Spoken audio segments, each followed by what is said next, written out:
Hello friends, আজ আমি চলে এসেছি আমার চ্যানেলে আর একটা ট্র্যাভেল ভিডিও নিয়ে। আজ আমি ঘুরতে যাব রবীন্দ্র সরোবর লেকে। এই জায়গাটার ব্যাপারে বিস্তারিত জানতে এই ভিডিওটা শেষ পর্যন্ত দেখতে থাকুন। রবীন্দ্র সরোবর লেক, যাকে ঢাকুরিয়া লেকও বলা হয়, সেটা সাউথ কলকাতার একটা খুব জনপ্রিয় বেড়ানোর জায়গা। এখানে একটা খুব বড় লেক আছে আর লেকের চারপাশে একটা পার্কের মতন তৈরি করা হয়েছে। এই লেকটা খোলা থাকে সকাল 11টা থেকে বিকেল 7টা পর্যন্ত। অনেকেই এখানে ইভিনিং ওয়াক করতে আসে, আর ওয়ার্কআউট করার জন্য এটা খুব ভালো জায়গা। আপনারা দেখতে পাচ্ছেন লেকের চারপাশে কিন্তু প্রচুর বসার জায়গা আছে। এখানে এলে বসার জায়গার কোনো অভাব হবে না। আপনারা যেখানে ইচ্ছে বসতে পারেন, গাছতলায় বসতে পারেন অথবা এই লেকের ধারেও বসতে পারেন, এই ছোট ছোট বেঞ্চগুলোতে। দেখুন এখানে অনেকেই বসে আছে, আর এই সুন্দর জলাশয়ের দিকে তাকিয়ে কিন্তু ঘন্টার পর ঘন্টা অনায়াসে কাটিয়ে দেওয়া যায়। এখন বিকেলবেলা আপনারা দেখতে পাচ্ছেন সূর্যর রিফ্লেকশনটা কি সুন্দর জলে পড়ছে, আর দেখতে কিন্তু খুব সুন্দর লাগছে। এই জলের ধারে বসে সময় কাটালে মনটাও খুব ফুরফুরে হয়ে ওঠে, আর সারা দিনের ক্লান্তি দূর হয়ে যায়। আমি বলে দিই, এখানে ঢোকার কোনো এন্ট্রি ফিজ নেই। আপনারা বিনামূল্যে এখানে ঢুকতে পারেন আর কিছু সুন্দর সময় কাটাতে পারেন। আর এই দেখুন মাঝে মাঝে কিন্তু জলের ওপর এরকম নৌকা দেখা যায়। এখানে বোট রাইডিংয়েরও ফ্যাসিলিটিস আছে, যার জন্য আপনাদেরকে পে করতে হবে। নিয়ে আপনারা নৌকো করে এই গোটা লেকটা ঘুরে দেখতে পারেন। এখানে দেখুন, এখানে কেউ কেউ এই নৌকো বা স্টিমারে চড়েছে। আর দেখুন এই জলের মাঝখানে সুন্দর একটা ফাউন্টেন আছে। এই ফাউন্টেনটাকে কিন্তু দূর থেকে দেখা যায়, কারণ এটা ঠিক জলের মাঝামাঝি জায়গায়। আপনারা কাছে যেতে পারবেন না, যদিও আমার কাছে যেতে খুব ইচ্ছে করছিল, কিন্তু যাওয়া যাবে না। হ্যাঁ, বোটিংয়ে নামলে আপনারা এটাকে অনেক কাছ থেকে দেখতে পারবেন। আপাতত আপনাদের দূর থেকেই আমি দেখাচ্ছি ফাউন্টেনটা।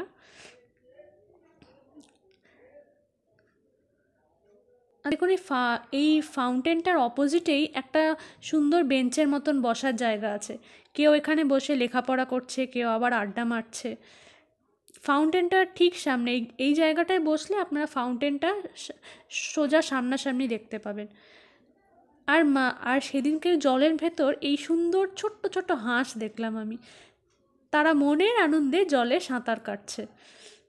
এই দৃশ্যটা কিন্তু অসাধারণ। আমি ক্যামেরাবন্দি করতেই হলো। এবার এবার চলুন আমি কিছু এর মধ্যে কিছু পার্ক আপনাদের ঘুরে দেখাই। এটা একটা ছোট্ট চিলড্রেন্স পার্ক, একটা বড় পার্কও আছে যেখানে আমি আপনাদের খুব তাড়াতাড়ি নিয়ে যাব। এটা একটা বড় পার্কের পাশেই এটা একটা ছোট্ট পার্ক, যে এখানে ছোট্ট ছোট্ট কিছু রাইড আছে, দেখতে পাচ্ছেন বাচ্চারা খেলছে। বাচ্চারা খুব মজা করছে আর খুব ভালো সময় কাটাচ্ছে এখানে এসে। এবার চলুন আমি মেন চিলড্রেন্স পার্কটায় ঢুকি। এটা কিন্তু একটা বাচ্চাদেরই পার্ক, এটা বলতে গেলে। এখানে প্রচুর গাছপালা আছে, প্লাস এখানেও ছোট ছোট বেঞ্চ আছে। এখানে মানে বসে আপনারা নেচারের সাথে বেশ ভালো সময় কাটাতে পারবেন। দেখুন এদিকেও বসার জায়গা আছে। এখানে কিন্তু ভালো ভালো স্লিপ আছে, দোলনা আছে, যেগুলো বাচ্চারা পছন্দ করে। এই চিলড্রেন্স পার্কটা কিন্তু এই লেকের একটা বড় আকর্ষণ। এখানে বিকেল হলেই আপনারা প্রচুর বাচ্চাদের ভিড় দেখতে পাবেন, তারা সবাই এখানে খেলতে আসে। আর এখানে আপনারা সামনে একটা গরিলা দেখতে পাচ্ছেন। এটা কিন্তু একটা স্লিপ, আসলে গরিলার মুখ দিয়ে স্লিপটা নেমে এসেছে। পেছনে সিঁড়িও আছে এই গরিলাটাই কিন্তু এই পার্কের এক মেন অ্যাট্রাকশন। এই গরিলাটার কাছে গিয়ে ছবি তুলতে দারুণ লাগে। আর এখানে দেখতে পাচ্ছেন দুজন বাচ্চা বসে বসে দুলছে দোলনাতে। আমি গরিলাটাকে আপনাদের কাছ থেকে দেখাবো। আর এইদিকে দেখুন, এইখানে দেখুন একটা স্লিপ আছে। এটা কিন্তু খুবই স্লিপারি, এটা আমার মানে একবার চললে খুব তাড়াতাড়ি নিচে নেমে আসা যাবে, খুব স্লিপারি। আর এইদিকে কিছু একটা বসার জায়গা আছে একটা শেডের মধ্যে, মানে খুব রোদ্দুর হলে আপনার এখানে এসে বসতে পারবেন, বসে এই ছায়াতে বসে কিন্তু বেশ ভালোই লাগবে। আর এই যে গরিলার এই পেছনে এই সিঁড়ি আছে, আর এই তার সামনে আছে এই স্লিপটা, মানে ঠিক তার মুখ দিয়ে স্লিপটা নেমে আসছে। এটা এটা আসলে গরিলার জিভ। এই স্লিপটা স্লিপটা আসলে গরিলার জিভ, জিভটাকে স্লিপ বানানো হয়েছে। এবার চলুন একটু অন্য দিকে যাই। এখানে মোট 4টে দোলনা আছে এই পার্কটাতে। আর এদিকে দেখুন দুটো জিরাফ আছে, আর স্লিপও বেশ অনেকগুলো আছে, এখানে আর একটা স্লিপ আছে এরকম। এমনি আর এখানে কিছু সিস আছে। এ দেখুন একটা বাচ্চা জিরাফ আর একটা বড় জিরাফ, এখানে দাঁড়িয়েও আপনারা ছবি তুলতে পারবেন। এই আর ওখানে একটা ছোট্ট সিসো আছে। এই পার্কটায় এলে আপনাদের খুব ভালো লাগবে, মানে আপনাদের মনটাও বেশ ভালো হয়ে যাবে, কারণ কারণ এটা খুবই নেচার ফ্রেন্ডলি পার্ক। এখানে প্রচুর গাছপালা, আর এই দেখুন এই পুরো ছোট ছোট গাছ দিয়ে উম, পুরো পার্কটা ঘিরে রাখা হয়েছে। আর এখানে দেখুন আরও দুটো স্লিপ আছে, প্লাস একটা নাগরদোলার মতন একটা দোলনা। এই দেখুন এই বাচ্চাটা স্লিপ দিয়ে উঠছে। এই স্লিপটা একটু অন্য রকম, একটু একটু বেঁকিয়ে নেমে আসছে। এখানে চড়লে কিন্তু বাচ্চারা আরও বেশি মজা পাবে। আর সামনে একটা এমনিও স্লিপও আছে, একটু ওয়েভ দেওয়া আছে এই স্লিপটাতে, যাতে বাচ্চারা বেশি মজা পায়। আর এখানে একটা নাগরদোলার মতন এরকম একটা দোলনা আছে। এখানে দুটো সিট আছে, মানে সামনাসামনি দুজন বসে দুলতে পারে। প্রচুর বাচ্চা খেলছে দেখুন, মানে বিকেল হলেই এখানে বাচ্চাদের প্রচুর ভিড় দেখা যায়। এই দেখুন এখানে দুটো সিট আছে এই দোলনাটাতে, মানে সামনাসামনি দুজন বসতে পারে। আর একা বসেও দোলা যায়, অসুবিধে নেই।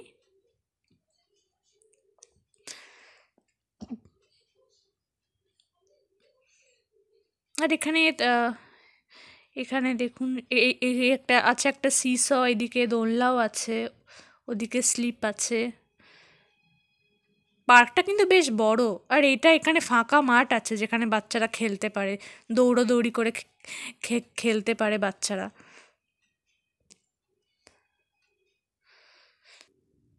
এই পার্কে ঢোকার মুখেই আমি এই বাঘ মামাকে দেখতে পেলাম, ইনি শান্ত হয়ে বসে আছেন। এ দেখুন পার্কের আর একটা জায়গায় আমি চলে এসেছি। এখানে এখানে রবীন্দ্র সরোবর পুরো জায়গাটার ম্যাপ পাওয়া যাবে জায়গায় জায়গায়। আর চলো এদিকটা আমি আপনাদের ঘুরে দেখাই।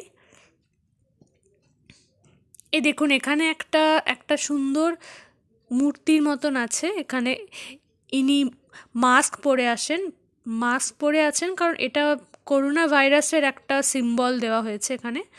মানে Birla academy of art and culture honors the medical fraternity who valiantly fought and triumphed COVID-19, putting their own lives at risk. A big salute to them. ইনি মাস্ক পরে আছেন, ওপরে একটা কোনো ভাইরাসও দেখাচ্ছে। আর এখানে প্রচুর এরম গাছ দেখা যাবে।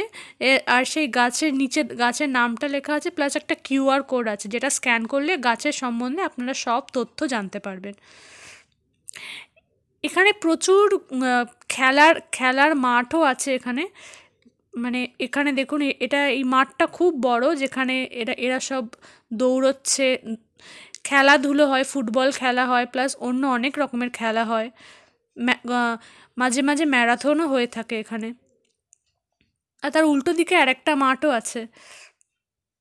আর এখানে দেখলাম এক জায়গায় কিছু কয়েকটা বাচ্চা ডান্স প্র্যাকটিস করছে। এই লেকে এলে কিন্তু এই ধরনের অ্যাক্টিভিটি আপনারা প্রায়ই দেখতে পাবেন, কারণ এখানে অনেকটা বেশ জায়গা আছে। এখানে নাচের ভিডিও শ্যুট করাও হয়ে যেতে পারে, কারণ জায়গাটা কিন্তু বেশ সুন্দর। গাছপালাই দেখুন এখানে ফাঁকা জায়গা আছে। এখানে আপনারা দেখতে পাচ্ছেন এখানে প্রচুর বেঞ্চ আছে, চারিদিকে প্রচুর বসার জায়গা। এখানে এখানে এই ছোট ছোট বেঞ্চে বসে আপনারা প্রকৃতির সাথে একটা সুন্দর সময় কাটাতে পারবেন। এবার আমি আপনাদের বলে দিই এখানে আসবেন কিভাবে। এই লেকটা অনেকটা জায়গা জুড়ে, আর এখানে কিন্তু অনেকগুলো গেট আছে, আর এখানে এখানে ঢোকার অনেকগুলো রাস্তাও আছে। যেমন আপনারা যদি গেট নাম্বার 7 দিয়ে ঢুকতে চান তাহলে আপনাদের রবীন্দ্র সরোবর মেট্রো স্টেশন আসতে হবে, ওখান থেকে মুদিয়ালি যাওয়ার রাস্তা দিয়ে সোজা হেঁটে যেতে হবে। আর হাঁটতে হাঁটতে আপনারা ডান দিকে একটা গলি পাবেন, সেই গলি দিয়ে সোজা হেঁটে গেলেই আপনারা গেট নাম্বার 7 পেয়ে যাবেন। এই গেট নাম্বার 7 দিয়ে ঢুকলে কিন্তু আপনারা চিলড্রেন্স পার্কটা খুব কাছে পাবেন। তাছাড়াও গোল পার্ক দিয়েও এখানে আসা যায়। গোল পার্ক রামকৃষ্ণ মিশন আছে, ওই রামকৃষ্ণ মিশন দিয়ে রামকৃষ্ণ মিশন পেরিয়ে সোজা হেঁটে যেতে হবে, আর একটু হাঁটলেই আপনারা আর একটা গেট পেয়ে যাবেন। ওটা যত সম্ভবত মনে হয় গেট নাম্বার 2। আর আমি সেই গেট দিয়ে এই রাস্তাটা, গেট নাম্বার 2 দিয়ে ঢুকলে আপনারা এই রাস্তাটা পাবেন। একটু হেঁটে যেতে হবে, এর সামনেই লেকটা পাবেন, আর চিলড্রেন্স পার্কটা তখন একটু দূরে হয়ে যাবে।